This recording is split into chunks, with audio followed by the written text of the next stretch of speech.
Welcome to Mid-American Gardener. We're glad that you've joined us. This is the time when you get to hear seasonal questions and really good answers, right to the point answers. So thank you for joining us. I'm Diane Nolan and I teach horticulture at the University of Illinois. So my area of expertise will be perennials and cut flowers, but there are three highly intelligent people here with me. So they are going to answer questions in other areas. So listen close so you can gear your questions to them. Let's start first with Dr. Bob Skirvin. Hi, Bob. Hello. Anyway, so my name is Bob Skirvin. I'm a professor of horticulture at the University of Illinois, and I also teach horticulture. I'll be teaching again this fall. Come take my class. Anyway, what I wanted to just start out the evening with is, as you know, I have a lot of interest in grocery stores. I like to see what the latest stuff is, and right now is the peak of cherry season, and the cherries in the grocery store are just spectacular this year. I just brought some here that I bought it, and they're just wonderful. They're big. They're from Washington and New York. I'm not sure which state these are from right now. They're very inexpensive and delicious. And if you ever tried growing cherries at home, it's almost impossible because the birds get, especially the black cherries, the birds come in, man, they can tell when they're ripe, but they just strip you. If you get 2 or 3, you'll be lucky. Anyway, they're in the store. They're very inexpensive right now. They're on sale actually they're less expensive here than they were. I was in Washington last week, in Washington State, and they are wonderful. You have to spit a lot of seeds, but they're really good. So get out to get your cherries. They're good for you. I'll be happy you did. We'll eat these later. We depend on you to go through all the grocery stores and get the best deals for us so we know what to do, and those do look good. Yeah, they're really, really good. So any questions about fruits, you know that Dr. Skirvin will take care of it. Well, we're going to introduce in the middle Paula Blakely. Hi, Paula. Hi, my name is Paula Blakely. I'm with Illini FS Farmtown. I am the retail manager there. I have a general knowledge of horticulture. So we'll give you all those questions. Okay. Yeah. You also have something right near you. What have you got here? I grew tomatillo plants this summer, and this is an example of an adventitious root system. And Amazing. You see root systems like this on tomato plants sometimes when they're very mature, but this was just outrageous, and I had to bring it in to show it off. It looks like a pet, doesn't it? Like a fuzzy worm, yeah. It's really happy though this year. Well, I've been told that they grow either because of issues with your watering. Usually it's too dry. Sometimes if it's lack of nutrients, you know, the roots are reaching out for more nutrition. And Bob was telling me earlier that there sometimes can be a bacteria in the soil that causes a type of crown gall that can cause the roots like this too. But the plant's very healthy. This is just one small branch that. Have you got any tomatillas yet? Yes, I do. Oh, yes, I do. So they're coming on. You see the flowers up here. If you never, they are there. That is really healthy. I'm impressed. Yeah, I don't think I've seen anything with that many roots. And if this is one small part of it, those are big plants. They are. They're huge. You're going to have lots of salsa In a few weeks, we'll have a bowl of tomatillas Oh, sitting yeah. here. Oh, yes. We'll have salsa. Okay, That'll I'll be do the salsa great. instead. Well, good. Thanks for bringing that in because that's remarkable. Okay, we're going to go next to Mike Brunk to my left. Hi, Mike. How you doing? Doing I'm great. Mike Brunk. I'm the Urbana City Arborist, and I'm here to talk trees tonight. And I have an email to present. It's about a weeping cherry, and it's from Scott Lecrone from Decatur, Illinois. And I've had this same situation with deer rub on some of the trees out in some land that we have. And the question is, I have a weeping cherry about 5-6 feet tall, 2.5 inches in diameter, which was damaged by deer last fall. Is there anything I should do to help the tree along? By the looks of things, it is significantly damaged, and you know, it's a question of whether that tree will survive or not. I think you can give it a go, but I think you're probably going to have to replace the tree. Now, what I would suggest, I think the tubing around the tree, drainage tile, will work and protect the tree from deer rubbing. But what I found is that they can still get into the branches and break branches. So what I like to do is actually put a fence out around the tree so it encompasses the drip line and everything. So it just basically keeps the deer out. And I like to get these little 8-foot long fence sections. They're of rigid wire that you can buy at a farm store, and then you can bend those into kind of C shapes, and they just sit in place, and those are much easier than stakes and wrapping snow fence around them. But I like to get the fence out a little further from the tree. And they like small trees. Deer like to be able to show a lot of damage on something. So I would fence off all the young trees you have in that area, because obviously you have deer. They like to show a lot of damage. Great. Well, And they you know, do. that's because they're big burly deer, and Yeah. they're showing off to their. That's just a Their really good nose, way yeah. of putting it, because they will. Okay, thank you so much. Well, I was at the Fisher Fair and I was handed this question by Everett Wilson, so I want to answer with some help from Jim Appleby about a hummingbird moth. And he writes, we have a moth that shows up in July or August and feeds on our flowers. Then it lays eggs on the pentas, and the hornworm feeds on the pentas until it's big and fat, and then it will climb down. And it wraps into a wheel, there's a pentas, and it lays at the base of the plant for 2 days, then it's gone. Where does it go, this hornworm? And it always shows up the next year. Well, Dr. Jim Appleby answered this question, and I wanted to pass it along. The question about where the caterpillar goes after it completes feeding is that it enters into the soil, overwinters there until the following year, then it changes into the adult stage. So it actually goes down into the soil and enters the next year. So that's a hummingbird moth. Thank you to Everett Wilson in Fisher. Okay, let's go to the phone lines, and we're going to start first with Susie on line 1, and she has a question about euonymus. Hi there. Hi, Diane. I love your show. Thank you. I have a Euonymus growing up my front porch, and it looks like it has white paint scrapings all over it, and it has killed 2 in my backyard. And I want to know what it is and how I can get rid of it. It's on the actual stem of the It's on the euonymus. stem and the leaves, front and back side. Does that sound like scale to It's anyone? only scaling. Okay. All right. Well, who wants to tackle what to do Well, with I it? don't know what insecticide is, but what a scale is there are types of insects that actually, some cases actually exude like a little helmet over themselves. Other cases they have really hairy, you probably have kind of the hairy type here, and it's like a giant buffon. You try to spray the person's head, they got all that hair and you can't find their head.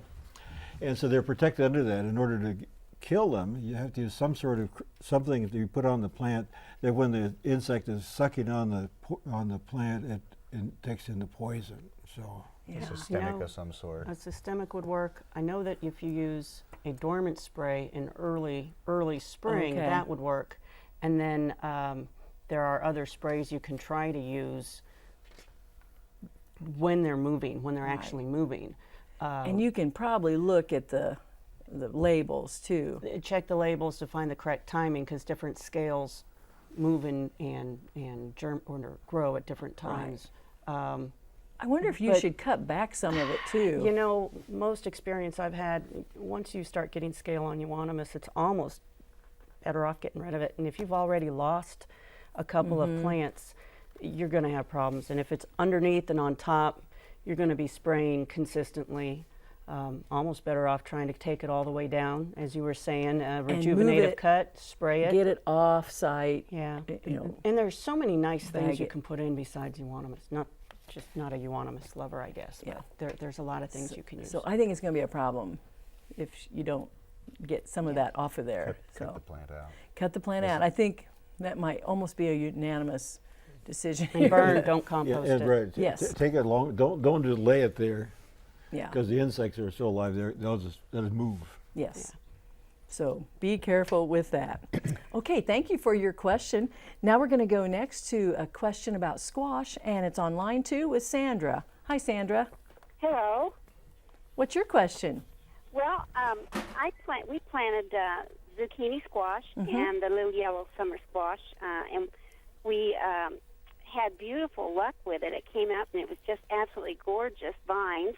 And we went out one day and found that the next day it seemed like they were all wilted and they ended up dying. And I just would like to know if you have any reason why. We need Dr. Yeah, Appleby, but that is the squash bug, isn't it? Yeah. I think it's the one that Squash vine borer. squash perhaps. vine borer. Thank you. Yeah. And it's there's but not a lot you can do about that. once that's happened, the That's the best results I ever had was growing a zucchini under floating row cover that was self-pollinating, prevention. preventing it. Yeah. But I know Dr. Appleby can actually perform surgery and find it when just a leaf is gone, wilted. But it's too late now. Happens quickly too, I think. It does. Isn't it with the sprinkle insecticide when they're just at the cotyledon stage, real early? Would it be 7? It's probably SEVIN. It's Yeah. carbaryl or. So that's a possibility. Now there's no reason you can't plant squash again, but not in the same sod. Not in the same area, Yeah. right. I've had squash problems on cucurbits, the pumpkins, the pickles, or I'm sorry, cucumbers. And this is the first year I've actually been able to get any squash because I think we had such a harsh winter. And that was the first I've heard all summer of anybody having problems Yeah, with this squash is the vine first borer. one So that I've heard. I was very surprised to hear that question tonight. But I'd We're say sorry, Sandra. Which areas? And wait a little bit and then start again because they go Also, you fast. might try planting something that's a 45-day, right to harvest. thank you, yes, a 45-day harvest, which gets them growing faster. Right. Well, there are some ideas for you. Hopefully that will help out. But it is a squash vine borer We think. or bug, something like those. Insect. Insect. It's a boring insect. Yes, on it some is. side of Okay, great. Well, let's go to line 3 next. And Larry has a question about hedges. Hi there, Larry. Hi. What's your question? My question is, I transplanted my hedges 3 years ago. I transplanted the whole bush and the whole row of them, and I'd like to cut them back, let them start all over again so they fill out. I just want to know when you do that. Depends what they are. What kind of a plant? They're like Chinese elms. Is it a shrub hedge or a tree hedge? Yeah, shrub heads. Well, it really depends on the exact type of plant it is, but generally you're cutting back in the springtime when the new flush of growth is about to come back. But that's generally speaking. It kind of depends on what you have as far as the plant. And once we knew that, we could better answer the question. Some types of shrubs prefer rejuvenation over renewal. So some like all the older wood cut out and you leave some of the younger wood, where some types of shrubs you can cut all the way to the ground and have them flush back fairly well. Like all the spireas, they come back, and privets too. Yeah, sure. So if we knew what that was for sure. We could more easily answer your question. Now, if you've done it before and it's worked, I would time it around springtime. Okay. Well, one of the things that happens if you do it too late in the fall, then you get this new growth, and the frost will kill the new growth. And so you want to, it's got to be during the wintertime. You can take and cut it back then. Yeah. Is probably the best, or in the spring, but not real late. Otherwise, Right. March, February. yeah, Okay. that'd be the best. Probably good advice for most hedges. All right, let's go to line 4. And this is a tree peony question with Sandra. Hi there. Hi, Diane. Well, hi. Nice to talk with you. Nice to hear your voice. Right. I have a question about a tree peony, as mentioned before. I have several of them, and this one is one of the older ones. And the foliage this year has turned yellow. After it was nice and green and after it bloomed and everything, but this time of year now, it's turned kind of yellowish, and that bothers me a lot. I'm worried about what's happened to it. Okay. All right. Paula, do you have... I blame the rain. I was going to say, is it too Drainage. much Yeah. water? Is it a well enough drained area every other year? Yes, Okay. and there are other tree peonies along in there, and they're okay. Wow, it sounds What's like... the lifespan on a tree peony? Well, Could it have just reached its lifespan? so you say it's one of your older ones. Yeah, but it isn't more than 4 or 5 years old. Okay. Is it near a downspout? Is it closest to a Nope. water source? Nope. Is it in a low area? Nope. Wow. Have you checked around the root system to see if maybe it has rodent damage or mower damage? Oh, Well, you know, that's a thought because Yeah, I do have lots of baby rabbits this year that are eating Yes. everything. There could be a burrow. That'd be the first thing. I'd kind of dig a few roots to see if the roots look like they're turning black, they're rotting, something. It could be, if you got different varieties, it could be that one variety is reacting, Is the and the others tastiest. are. But if Or it's only on one part of it, it will come out of it. But if it's, If it's is it the whole plant that's affected? Yes. Yes. oh boy, well, you're going to have to check and report back. Yeah. Well, not today. I mean, but I- hopefully. But I would guess at home is dig around the roots, see if the roots look healthy. Maybe dig a little bit on one of the healthy ones, see how the roots are supposed to look. Right. And I would guess it's a localized problem With that all the particular water one. in that particular variety is being Okay. damaged. It's just not. Oh. This has been a rotten year. It's been. Well, it's been a good year, but then there's been other things come up Yeah. because of the good Yeah, I moisture know, part. it's really nice weather, but Yes. Well, a we lot of wish you rain. well on the tree peony because those are quite an investment. Well, I would like to go to our special Did You Know? And it's about onions and Egypt. Let's go there next.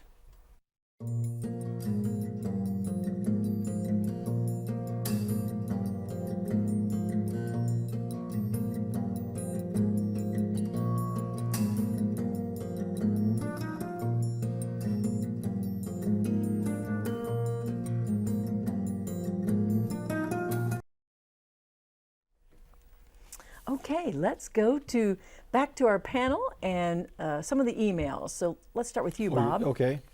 I have a question here on the email.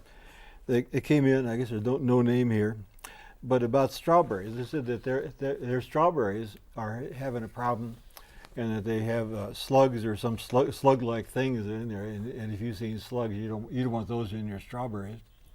And what can you do about it? And well, one thing is slugs really like strawberries, and the slugs like them so much that they'll actually get when the strawberries are on the ground and it's moist, they'll crawl up. They kind of eat their way inside, and when you pick the strawberry, sometimes you'll have a slug right in the middle of it.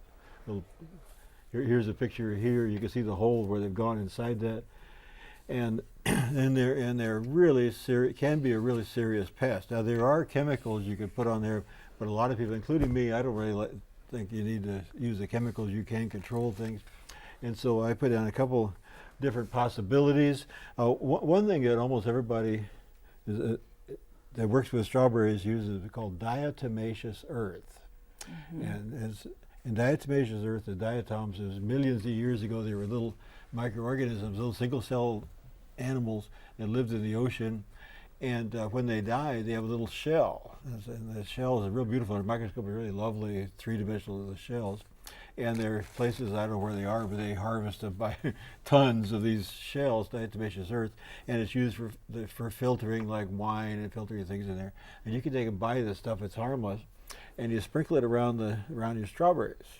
And as the slug crawls over it, this stuff is real sharp, like little knives, and it actually cuts their membranes, and they bleed it out, or whatever a slug does. Anyway, it's really tough on them, and so control it. It doesn't hurt you, and it's not going to hurt your cat. It's not going to hurt anything, but it'll kill them. It worked quite well.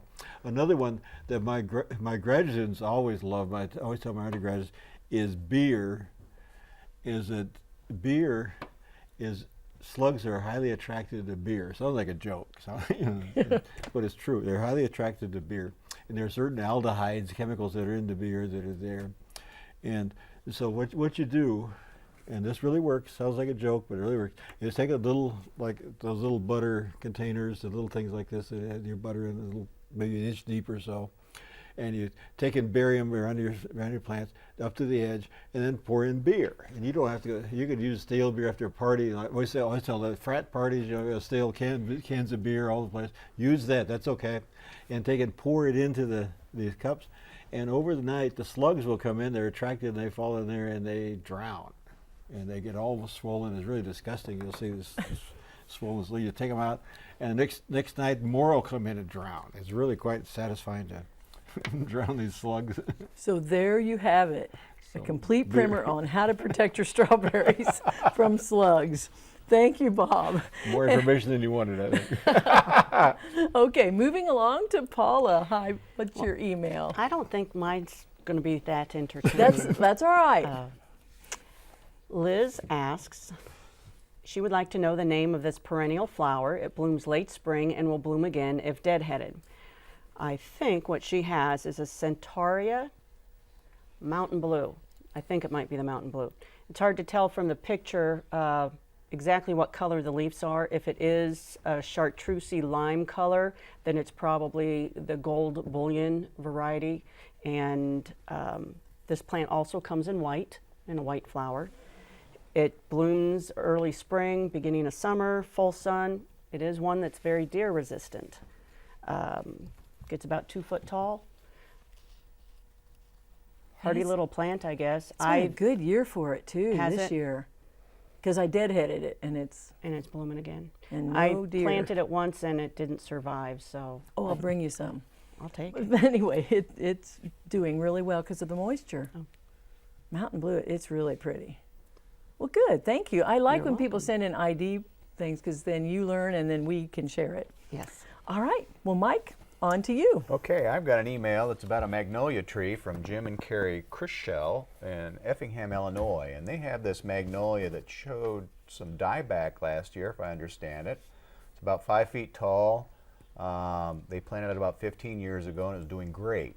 And last year it started dropping some leaves. And they have some pictures here, although I can't quite see what's going on. I'll just throw out some ideas. It was suggested it may be a drought. I don't know how dry it was down in Effingham last year, but a tree that's 15 years old, I'm assuming you probably watered it a little bit during the heat. I don't know if that would affect it or not, but the other thing I've thought of is overwatering will do the same thing. So a lot of times when people see leaves browning, they will have a tendency to water it. And if you're watering on a daily basis or every other day or even more than once a week, it could have been overly wet. So that was a thought. I have seen scale on magnolia in this area. Now it's usually a northern Illinois, central Illinois kind of thing.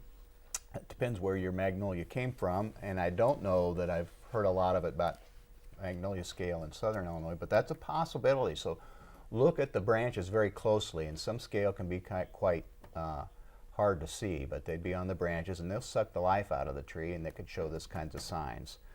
This could be chemical injury from the crops. If you're near cropland, from spray drift. If you're getting a string trimmer near the base of the tree, look at the base of the tree and see if it's been girdled or damaged in any manner, and that could show signs like this. Now, I can't tell you if I think it's going to come out of it or not. Be careful about your watering. You know, check the soil around the base of the tree. You can carefully dig down a little bit, a couple, 3-4 inches.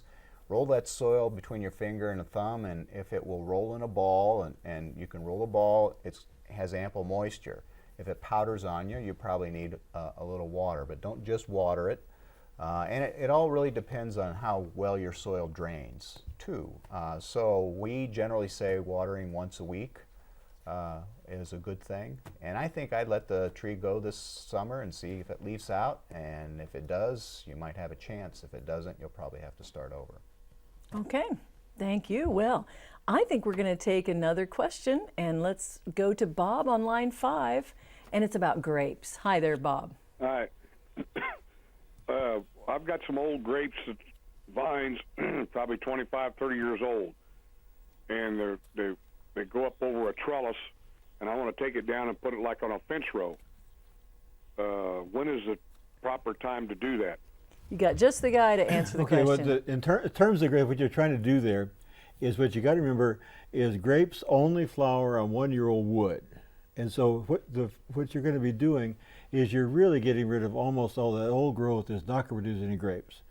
And what you want to do is, you could even do it now, is you go out there and you find one part that's the trunk, the main part of the plant. You always see grapes that have one trunk. You know, yours is probably like this, but but somewhere find your trunk there, and then take from that, and take off the old scaly wood that goes out here. Just take it off. It's best to do this during the winter time, and so when the leaves are all off, you can see the plant.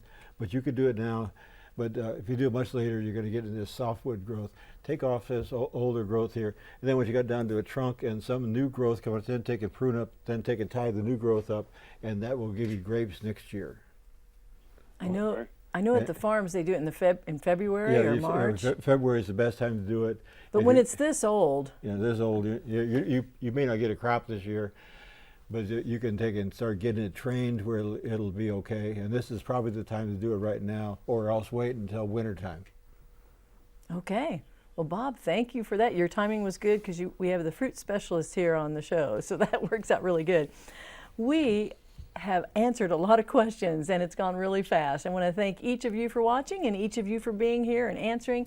We hope you have a great week gardening. We'll see you next time. Bye-bye.